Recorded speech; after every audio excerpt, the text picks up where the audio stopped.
샬롬, 말씀과 함께하는 새로운 날 기도하고 시작합니다. 사랑하는 주님 고맙습니다. 말씀 앞에 다시 나아갑니다. 날마다 새롭게 말씀으로 가르치시는 주님, 오늘도 말씀 앞에서 기대합니다. 예수님의 이름으로 기도합니다. 아멘. 우리가 살아가다가 또 잘 살았다고 생각했는데 어느 날 갑자기 이해할 수 없는 어려움, 또 슬픔, 이런 것들이 찾아올 때가 있습니다. 여러분 그런 경험 있으신가요? 왜 나한테 이런 일이 생기죠? 제가 뭘 잘못했습니까? 이렇게 외치고 싶은 그런 사건이나 순간들이 있을 수 있다는 거죠. 오늘 우리가 읽을 본문이 그렇습니다. 요시야 왕이 그런 순간을 맞이해요. 도대체 무슨 일일까요? 오늘 본문을 함께 보고 오겠습니다. 역대하 35장 20절에서 27절 말씀입니다.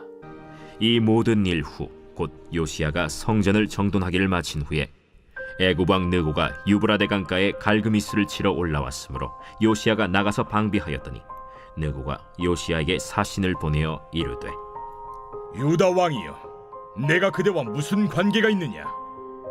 내가 오늘 그대를 치려는 것이 아니요 나와 더불어 싸우는 족속을 치려는 것이라. 하나님이 나에게 명령하사 속히 하라 하셨은즉 하나님이 나와 함께 계시니 그대는 하나님을 거스르지 말라. 그대를 멸하실까 하노라. 요시야가 몸을 돌이켜 떠나기를 싫어하고 오히려 변장하고 그와 싸우고자 하여 하나님의 입에서 나온 느고의 말을 듣지 아니하고 무기또 골짜기에 이르러 싸울 때 활 쏘는 자가 요시야 왕을 쏜지라. 왕이 그의 신하들에게 이르되 내가 중상을 입었으니 나를 도와 나가게 하라.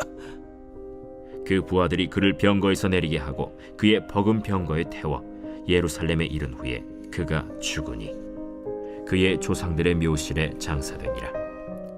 온 유다와 예루살렘 사람들이 요시야를 슬퍼하고 예레미야는 그를 위하여 애가를 지었으며 모든 노래하는 남자들과 여자들은 요시야를 슬피 노래하니 이스라엘의 규례가 되어 오늘까지 이르렀으며 그 가사는 애가 중에 기록되었더라. 요시야의 남은 사적과 여호와의 율법에 기록된 대로 행한 모든 선한 일과 그의 처음부터 끝까지의 행적은 이스라엘과 유다 열왕기에 기록되니라. 아멘. 오늘 본문을 보니까요, 모든 일 후 곧 요시야가 성전을 정돈하기를 마친 후에 라는 말과 함께 어떤 사건이 시작되는 거예요. 요시야가 모든 개혁을 성공적으로 마친 그의 인생의 최고의 정점, 거기서 비극이 시작되는 거죠. 당시의 국제 정세는 아수르라고 하는 나라는 점점 쇠퇴하고 있었고요. 또 바벨론, 애굽, 이 두 나라가 서로 세계의 패권을 다투던 그런 시대였습니다. 애굽의 왕이었던 느고가 바벨론과 싸우기 위해서 지금 갈그미스라고 하는 전투를 벌이기 위해 가던 중이었습니다. 요시야가 근데 그 길을 막았었어요. 아마도 유다의 독립을 지키기 위해서 그가 왕으로서 나선 것이었겠죠. 그런데 21절에 보면 이 애굽 왕 느고가 이상한 말을 합니다. 하나님이 나에게 명령하사 속히 하라 하셨은즉 하나님이 나와 함께 계시니 그대는 하나님을 거스르지 마라. 느고가 하나님 얘기를 해요. 하나님의 이름이 나오는 거예요. 요시야가 그런데 이 말을 무시합니다. 그는 변장까지 하고 무기또 골짜기에서 싸우려고 해요. 22절은 이 장면을 아주 냉정하게 평가하는데요. 하나님의 입에서 나온 느고의 말을 듣지 않았다, 이렇게 평가를 해요.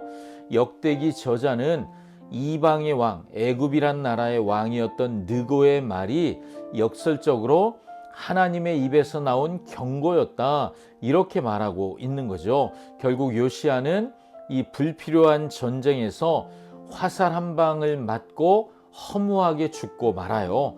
온 백성과 예레미야 선지자가 얼마나 슬펐는지 슬픔의 노래 애가를 지어 부를 정도였습니다. 자, 여러분, 이 이야기가 이 역대기를 읽고 있는 원독자들, 그들에게 충격을 주었을 거예요. 어떻게 가장 선한 왕이 이렇게 비참하게 죽을 수 있을까? 하나님은 왜 그를 지켜주시지 않을까? 이런 질문이 나오는 장면이지요. 자, 그런데 역대기 저자는 이런 상황을 통해 중요한 진리를 가르치는데요. 첫 번째, 아무리 선한 왕이라도 하나님의 뜻을 묻지 않고 자기 판단대로 한다면 비극을 맞을 수 있다라고 하는 거예요. 두 번째, 더 중요하게는 하나님은 때로 전혀 예상하지 못한 방법, 심지어 이방의 왕의 입을 통해서도 말씀하실 수 있는 분이라는 것, 이것을 우리가 기억할 필요가 있죠. 우리 편견, 우리 경험을 넘어서 하나님의 음성을 듣는 것의 영적 분별력이 얼마나 필요한가 하는 것을 우리가 배우게 됩니다. 자, 이 본문의 이야기가 예수님의 어떤 모습을 생각하게 할까요?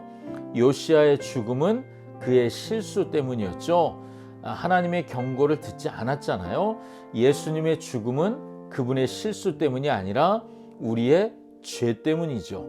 요시야는 불필요한 전쟁에 나섰다가 죽었지만 예수님은 우리를 죄와 사망에서 구원하시기 위해 필연적인 전쟁, 영적 전쟁을 치르기 위해 십자가의 길을 걸으셨습니다. 온 백성이 이 요시야의 죽음을 애도하며 애가를 지어 불렀잖아요. 그러나 예수님께서 십자가에 달리셨을 때 사람들은 조롱했지 슬퍼하는 사람은 거의 없었습니다. 가장 큰 차이점은 이것이라고 할 수 있죠. 요시야의 죽음은 유다 왕국의 마지막 희망의 불씨가 꺼지는 비극이었어요. 그 죽음 이후에 유다는 급격하게 멸망의 길을 갑니다. 그러나 예수님의 죽음은 비극도 아니고 끝도 아니죠. 오히려 새로운 희망의 시작입니다. 예수님의 죽음과 부활을 통해 죄와 사망의 시대가 끝나고 영원한 생명과 하나님 나라가 찾아왔습니다.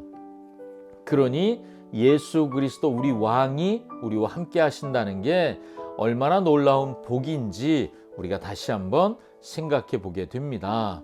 자, 그래서 우리 자신에게 질문을, 이 말씀을 가지고 던져보자면요. 고난과 실패, 그것도 이해할 수 없는 고난과 실패 앞에서 나는 어떻게 반응하는 사람입니까? 왜 나에게 이런 일이 일어납니까? 라고 묻고 따지고 원망하는 사람은 아닌가요? 첫 번째, 우리는 하나님의 음성을 듣는 통로를 제한해서는 안 되는구나 하는 것을 배우게 됩니다. 이방의 왕 느고를 통해서도 말씀하시는 하나님, 내 모든 편견을 내려놓고 모든 상황 속에서 말씀하실 하나님을 기대해야 하는구나 하는 것을 배우게 되죠. 두 번째, 이해할 수 없는 비극을 만날 수는 있지만 그 상황에서 더 큰 하나님의 계획을 바라볼 줄 알아야 하는구나 하는 것도 배우게 됩니다. 당장 내 눈앞에서 뭔가 속 시원하게 해석되지 않더라도 하나님의 신실하심을 믿고 기다리는 사람, 그것이 우리여야 하는구나 하는 것을 보게 됩니다. 이런 질문을 해보고 싶어요. 오늘 나의 무기또 골짜기는 어디일까요? 나의 경험, 나의 판단을 의지해서 불필요한 싸움을 하고 있는 영역은 여러분의 삶에 없으십니까? 불필요한 싸움에 에너지 쏟지 마시고 꼭 필요한 영적 전쟁에 우리의 온 열정을 불태울 수 있기를 바랍니다. 기도하겠습니다. 사랑하는 주님, 이해할 수 없는 고난 앞에서 원망하고 불평했던 우리의 모습을 인정합니다. 이제 편견을 내려놓고 누구를 통해서든 어디서든 말씀하시는 주님의 음성을 듣는 겸손한 귀를 갖게 하여 주시옵소서. 예수님의 이름으로 기도합니다. 아멘. 아멘. 오늘도 말씀과 함께 행복하십시오. 샬롬.